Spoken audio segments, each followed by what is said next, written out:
Perfect puran poli होण्यासाठी आईच्या काही टिप्स आहेत. टिप नंबर 1, पण डाळ शिजवताना जो फेस येतो तो फेस आपण काढून घ्यायचा. फेस काढला की त्याच्यामध्ये 1 चमचा तेल टाकायचं, थोडी हळद टाकायची. त्यामुळे काय होतं, डाळ पटकन शिजते.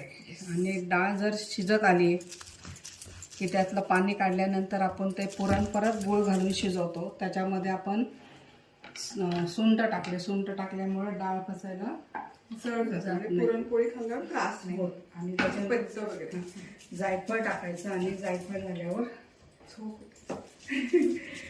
झाल्यावर त्याच्यात वेलची पावडर टाकायची.